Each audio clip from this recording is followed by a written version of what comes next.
ابتدا ہے رب جلیل کے بابرکت نام سے، جو دلوں کے بھید خوب جانتا ہے۔ پروفیسر عمران علی عمران آپ کی خدمت میں حاضر ہے۔ ہماری گفتگو کا موضوع میر تقی میر غزل نمبر 1 سال اول ہے۔ میں مختصر سا تعارف اور اس کے بعد پھر ہم اس غزل کی شرح پڑھیں گے۔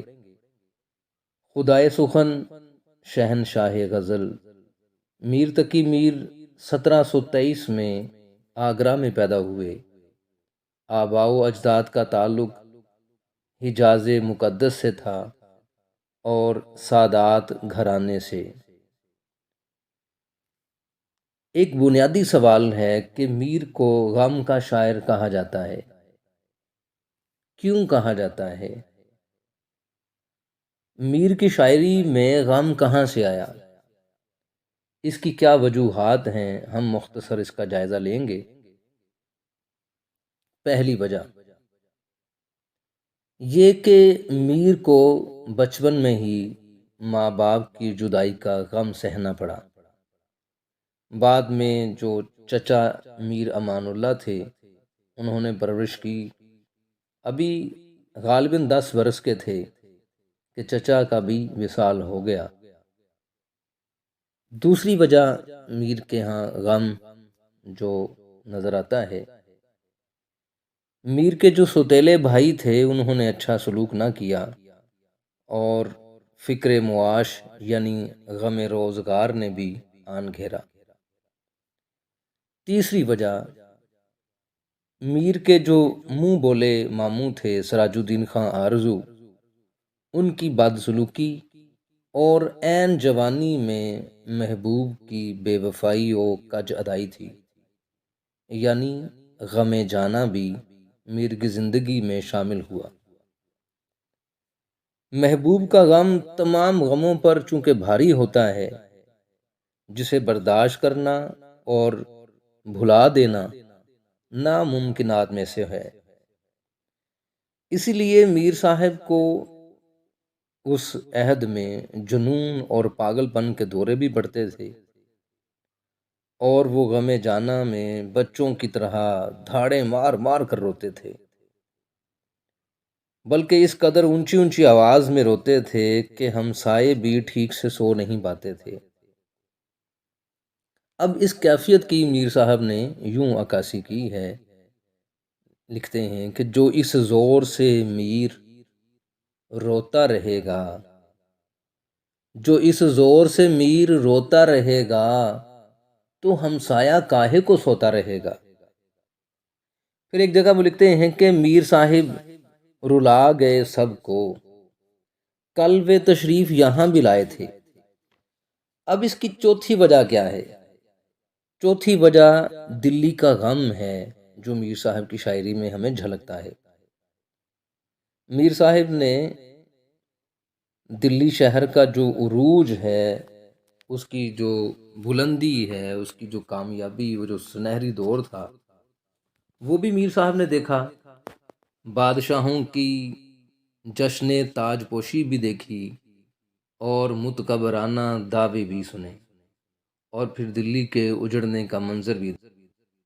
دلی کے اجڑنے کا غم میر صاحب یوں بیان کرتے ہیں: دلی جو ایک شہر تھا عالم میں انتخاب، رہتے تھے منتخب ہی جہاں روزگار کے، اس کو فلک نے لوٹ کے برباد کر دیا، ہم رہنے والے ہیں اسی اجڑے دیار کے۔ دلی شہر جس کا پرانا نام جہان آباد بھی ہے، وہ ایسا تباہ و برباد ہوا جس کا ذکر میر صاحب یوں کرتے ہیں کہ اب خرابہ ہوا جہان آباد، ورنہ ہر ایک قدم پہ یاں گھر تھا۔ یہ چند مذکورہ بالا وجوہات میر کو غم کا شاعر بنا دیتی ہیں۔ تو عزیز طلبہ، اب ہم میر کے پہلے شعر کی طرف بڑھتے ہیں۔ جس سر کو غرور آج ہے یا تاجوری کا، جس سر کو غرور آج ہے یا تاجوری کا، کل اس پہ یہی شور ہے پھر نوحہ گری کا۔ تو عزیز طلبہ، اس کے چند اہم نکات کی طرف ہم بڑھتے ہیں۔ اس میں صنعت تضاد کا استعمال ہوا ہے۔ کل اور آج کا لفظ استعمال کیا، دونوں ایک دوسرے سے متضاد الفاظ ہیں۔ دوسرا اہم نقطہ یہ ہے کہ اس میں مجاز مرسل کا استعمال کیا گیا ہے، یعنی سر بول کر انسان مراد لیا۔ مختصر میں مجاز مرسل کی وضاحت کرنا چاہوں گا۔ مجاز مرسل سے مراد جز بول کر کل مراد لینا اور کل بول کر جز مراد لینا۔ یہاں شاعر نے سر کا لفظ استعمال کیا، اس سے مراد انسان ہے۔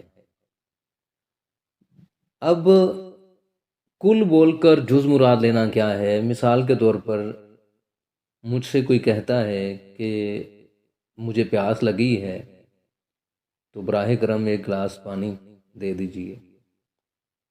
میں اسے پانی دیتا ہوں شیشے کے گلاس میں، پینے لگتا ہے تو اس کے ہاتھ سے گلاس گر جاتا ہے۔ گلاس گرتا ہے تو وہ مجھے کہتا ہے کہ اوہ افسوس ہوا، سوری، گلاس گر گیا اور ٹوٹ گیا۔ تو میں کہتا ہوں کہ کوئی بات نہیں، ہم بازار سے نیا لے لیں گے۔ تو وہ کہے گا جی بازار سے نہیں، شیشے کے گلاس والی دکان سے۔ اب اس پہ ذرا غور کیجئے گا کہ میں نے جو کہا کہ بازار سے گلاس مل جائے گا، اس کا مطلب یہ کہ میں نے کل بولا ہے بازار، جہاں بے شمار دکانیں ہیں، بہت سی دکانیں ہیں مختلف چیزوں کی، لیکن میری مراد گلاس والی دکان ہے۔ اب میں نے کل بولا اور میری مراد جزو ہے، یہ مجاز مرسل ہے۔ بات سمجھ آ رہی ہوگی میرے خیال سے۔ تو ہم بڑھتے ہیں اگلے نقطے کی طرف۔ تیسرا جو نقطہ ہے وہ ہے پہلو دار شعر ہے۔ اس میں کیا دو پہلو بیان کیے گئے ہیں؟ ایک دولت و اقتدار جو ہے وہ عارضی ہے۔ دوسرا اہم نقطہ کیا ہے کہ دنیا کی بے ثباتی، یعنی ہر ذی روح نے موت کا مزہ چکھنا ہے۔ ہم تشریح کی طرف بڑھتے ہیں۔ میر صاحب کی جو شاعری ہے وہ سادہ زبان میں انسانی جذبات اور احساسات کی ترجمانی کرتے ہیں، اور درد و غم کی سچی تصویریں جو ہیں ان کے کلام میں ہمیں ملتی ہیں۔ تشریح طلب شعر میں اس کے دو پہلو، جیسا کہ میں نے ذکر کیا، جنہیں میر نے سمجھانے کی کوشش کی ہے۔ ایک پہلو یہ ہے کہ تاج و تخت یا حکومت و اقتدار پر فخر و غرور کرنا، اور تاج و تخت کا یہ سمجھ لینا کہ حکومت کا یہ تاج ہمیشہ اس کے سر پر رہے گا، نادانی اور بے وقوفی کے علاوہ کچھ نہیں۔ اگرچہ اس دنیا میں انسان کی ہمیشہ سے یہ کمزوری رہی ہے کہ بعض اوقات وہ اقتدار اور قوت و طاقت کے نشے میں سرشار ہو کر فرعونیت تک اتر آتا ہے، اور اس دنیا میں خود کو ہی سب کچھ خیال کر لیتا ہے، مگر وہ یہ بات بھول جاتا ہے کہ اس کا اقتدار، عہدہ، قوت و طاقت اور مال و دولت سب ناپائیدار اور فانی ہیں۔ یہ چیزیں کسی بھی وقت اس سے چھن سکتی ہیں، کیونکہ فطرت کا یہ اصول ہے کہ اس کائنات میں کوئی بھی چیز ہمیشہ ایک سی حالت میں نہیں رہتی۔ چنانچہ قوت و اقتدار اور جاہ و حشمت کسی کے پاس ہمیشہ نہیں رہتا۔ حبیب جالب نے کیا خوبصورت عکاسی کی ہے۔ کہتے ہیں کہ تم سے پہلے وہ جو ایک شخص یہاں تخت نشین تھا، اس کو بھی اپنے خدا ہونے پہ اتنا ہی یقین تھا، آج سوئے ہیں تہ خاک نہ جانے یہاں کتنے، کوئی شعلہ، کوئی شبنم، کوئی مہتاب جبیں تھا۔ تو عزیز طلبہ، دراصل میر کا جو دور ہے وہ سیاسی لحاظ سے انتشار اور افراتفری کا دور تھا۔ ہندوستان میں مغل سلطنت زوال کا شکار ہو چکی تھی۔ 1707 میں اورنگزیب عالمگیر کی وفات کے بعد اس زوال میں اس وقت شدت اور تیزی آ گئی جب مغل شہزادوں میں تخت نشینی کی جنگ چھڑ گئی۔ وہ ایک دوسرے کو قتل کر دینا، آنکھوں میں سلائیاں پھروا کر اندھا کر دینا یا قید کر دینا عام ہو گیا تھا۔ تخت و تاج حاصل کرنے کے لیے محلاتی سازشیں اور امراء اور وزرائے سلطنت میں جوڑ توڑ اس حد تک پہنچ گیا کہ تخت و تاج پر قابض آج کے شہنشاہ ہندوستان کا سر جو ہے، شہنشاہ ہندوستان کا سر اگلے روز کسی چوک میں لٹکا ہوا عبرت کا منظر پیش کر رہا ہوتا تھا، اور لوگ پرانے بادشاہ کو بھول کر نئے بادشاہ کا جشن تاج پوشی منا رہے ہوتے تھے۔ پھر میر صاحب نے ایک وقت ایسا بھی دیکھا جب شہزادوں کو، بادشاہوں کو رحم کی بھیک مانگتے ہوئے دیکھا۔ میر صاحب لکھتے ہیں کہ دلی میں آج بھیک بھی ملتی نہیں انہیں، تھا کل تلک دماغ جنہیں تاج و تخت کا۔ تو تشریح طلب شعر میں جو دوسرا پہلو ہے، دوسرے پہلو کی طرف میر صاحب نے یوں توجہ دلائی ہے، وہ یہ کہ موت جو ہے وہ ایک اٹل حقیقت ہے اور اس کائنات کی ہر شے فنا ہونے والی ہے۔ قرآن کریم میں بھی ہے کل من علیہا فان۔ یہ اس بات کی واضح دلیل ہے کہ اس کائنات کی ہر چیز ایک دن فنا ہو کر رہ جائے گی۔ قرآن کریم میں ہے کہ ہر ذی روح نے موت کا مزہ چکھنا ہے۔ اسی طرح دنیا میں آنے والے ہر انسان کو بھی ایک نہ ایک دن فنا کے گھاٹ اترنا ہے۔ بڑے بڑے پیغمبر، ولی، اولیاء اللہ، مطلق العنان بادشاہ اور جابر بادشاہ، نہ جانے کتنی عظیم اور مشہور ہستیاں اس دنیا میں آئیں، لیکن اپنی تمام تر روحانیت، عظمت، رعب، دبدبے اور مرتبے کے باوجود انہیں اس دنیا سے رخصت ہونا پڑا۔ یہ الگ بات ہے کہ کوئی پہلے رخصت ہوا اور کوئی بعد میں، بہرحال موت سے کسی کو فرار نہیں۔ موت سے کس کو رستگاری ہے؟ آج وہ کل ہماری باری ہے۔ تو اس چند روزہ فانی زندگی کے بعد جب انسان کی آنکھیں ہمیشہ ہمیشہ کے لیے بند ہو جاتی ہیں تو وقتی طور پر لوگ اس کی موت پر ماتم کرتے ہیں، روتے پیٹتے ہیں، پھر آہستہ آہستہ اسے بھول جاتے ہیں۔ جیسا کہ شاعر نے کہا ہے کہ جس سر کو غرور آج ہے یا تاجوری کا، جو شخص آج تاج و تخت کا غرور کرتا ہے، بادشاہت کا غرور کرتا ہے، روپے پیسے کا، دولت و اقتدار کا غرور کرتا ہے، جب وہ دنیا سے رخصت ہوگا تو کل اس کی میت پر بھی لوگ نوحہ کنائی کر رہے ہوں گے، اس میت پر بھی لوگ پیٹ رہے ہوں گے، آہوزاری کر رہے ہوں گے۔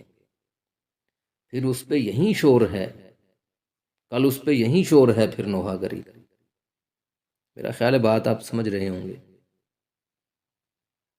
جب صورتحال یہ ہو تو پھر کسی کا اس عارضی زندگی میں عارضی طور پر تخت و تاج پر بیٹھ کر اس بات پر غرور کرنا بے وقوفی کے سوا کچھ نہیں ہے، اور یہی حقیقت میر صاحب نے اس شعر میں سمجھانے کی کوشش کی ہے۔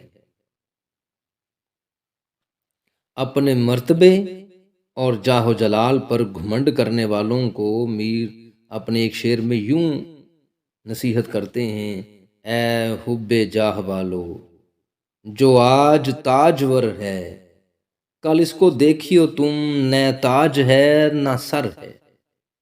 میرا خیال ہے آپ بات واضح ہوگی۔ ہم اگلے شعر پر بڑھتے ہیں۔ آفاق کی منزل سے گیا کون سلامت، اسباب لٹا راہ میں یہاں ہر سفری کا۔ تو عزیز طلبہ، ہم اس کے اہم نکات کی طرف بڑھتے ہیں۔ پہلا نقطہ یہ ہے کہ موت اٹل حقیقت ہے۔ دوسرا اہم نقطہ ہم جو یاد رکھیں گے وہ ہے کہ دنیا مسافر خانہ ہے اور انسان مسافر۔ دنیا فانی ہے جہاں سے کوئی بھی صحیح و سالم نہیں گیا۔ یہ تیسرا نقطہ تھا۔ اور چوتھا نقطہ اس کا یہ ہے کہ انسان خالی ہاتھ آتا ہے اور خالی ہاتھ لوٹ جائے گا، یعنی کفن کی جیب نہیں ہوتی۔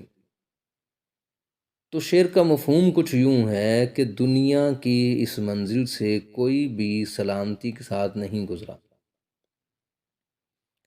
یہاں پر ہر مسافر کا ساز و سامان راستے میں ہی لٹ جاتا ہے۔ تو تشریح طلب شعر میں میر نے موت کے اٹل اور انسان کے فانی ہونے کا مضمون باندھا ہے۔ انہوں نے اس دنیا کو منزل فنا اور یہاں آنے والے ہر شخص کو ملک عدم کا ایک ایسا مسافر قرار دیا ہے جس کا تمام مال و اسباب اور راستے میں ہی سب کچھ لٹ جاتا ہے۔ شعر میں منزل، مسافر، اسباب اور سلامتی کے پس منظر میں ایک جگہ سے دوسری جگہ سفر کرنے والے قافلوں کا تصور پایا جاتا ہے۔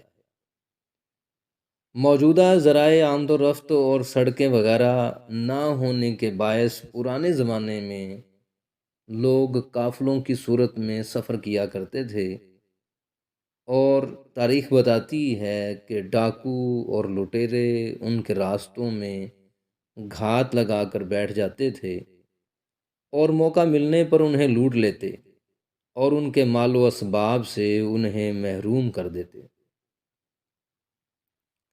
اس پس منظر میں میر نے اس شعر میں دنیا کو انسان کی منزل قرار دیا ہے، لیکن یہ منزل مقصود نہیں بلکہ صرف عارضی قیام گاہ یا ٹھہرنے کی جگہ قرار دیا ہے۔ جس طرح قافلہ اپنی منزل مقصود پر پہنچنے کے لیے راستے میں کئی مقامات پر عارضی طور پر پڑاؤ کرتا ہے، اسی طرح انسان بھی آخری اور اصل منزل مقصود تک پہنچنے کے لیے اس دنیا میں عارضی طور پر قیام کرتا ہے، لیکن اس قیام کے دوران اس کا سارا مال و اسباب لٹ جاتا ہے اور اسے خالی ہاتھ اپنی اصل اور آخری منزل مقصود کو جانا پڑتا ہے۔ یہ دنیا چونکہ فانی ہے، یہاں ہمیشہ کسی نے نہیں رہنا۔ یہ اصول ہر انسان کے لیے یکساں ہے اور اس میں کسی بڑے یا چھوٹے، امیر یا غریب، بادشاہ یا فقیر، کمزور یا طاقتور، پیغمبر یا ولی، کسی کو بھی استثناء حاصل نہیں ہے۔ یہ الگ بات ہے کہ کوئی پہلے رخصت ہو جاتا ہے اور کوئی بعد میں۔ بقول شاعر کے عدم کے راستے پر آنکھ میچھے، کوئی آگے رواں ہے کوئی پیچھے۔ دنیا کی اس منزل میں قیام کے دوران انسان کے لٹنے کی دوسری صورت یہ ہو سکتی ہے کہ وہ اس دنیا میں آ کر اپنی اس فطری معصومیت اور پاکیزگی کو کھو بیٹھتا ہے جسے لے کر وہ اس دنیا میں آیا تھا۔ دراصل یہ دنیا اپنے اندر بے پناہ جاذبیت اور کشش رکھتی ہے۔ یہاں کے کھیل تماشے، رنگ و بو اور ہزاروں دلچسپیاں انسان کو اپنی طرف یوں کھینچ لیتی ہیں کہ وہ ان دنیاوی لذتوں کو ہی سب کچھ سمجھ بیٹھتا ہے اور اپنے انجام سے بالکل بے خبر ہو جاتا ہے۔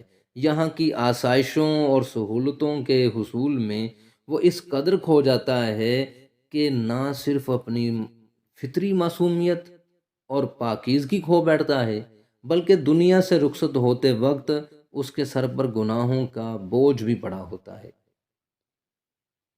بڑے بڑے نامور طاقتور لوگ بھی دنیا میں آئے اور بالآخر ان کو جانا پڑا۔ جیسے شاعر لکھتا ہے کہ نہ گورے سکندر نہ ہے قبر دارا، مٹے نامیوں کے نشاں کیسے کیسے۔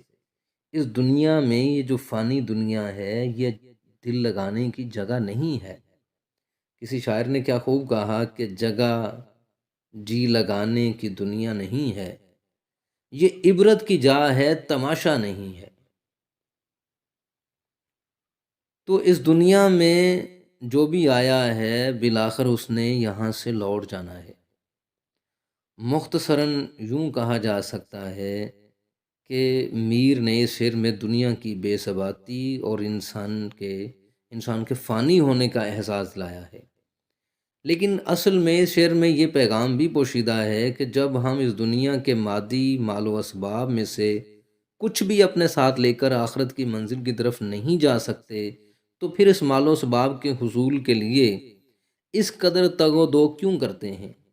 ہمیں چاہیے کہ اس دنیا میں رہتے ہوئے موت کے بعد آنے والی منزل کی کچھ فکر کریں، یہاں سے نیک اعمال کی جو جمع پونجی ہے اپنے ساتھ لے کر جائیں تاکہ آخرت کے امتحان میں کامیاب ہو سکے، کیونکہ اس دنیا کی اگر کچھ حقیقت ہے تو وہ صرف اتنی ہے کہ جب شاعر لکھتا ہے کہ جائے گا جب یہاں سے کچھ بھی نہ پاس ہوگا، 2 غز کفن کا ٹکڑا تیرا لباس ہوگا، اور آگاہ اپنی موت سے کوئی بشر نہیں، سامان 100 برس کا ہے پل کی خبر نہیں۔ تو عزیز طلبہ، مجھے امید ہے کہ یہ 2 شعر آج کے اس لیکچر میں آپ کو سمجھا سکا ہوں۔ نئے لیکچر کے ساتھ انشاءاللہ ہم جلد حاضر ہوں گے۔ اپنا خیال رکھیے۔ اللہ حافظ۔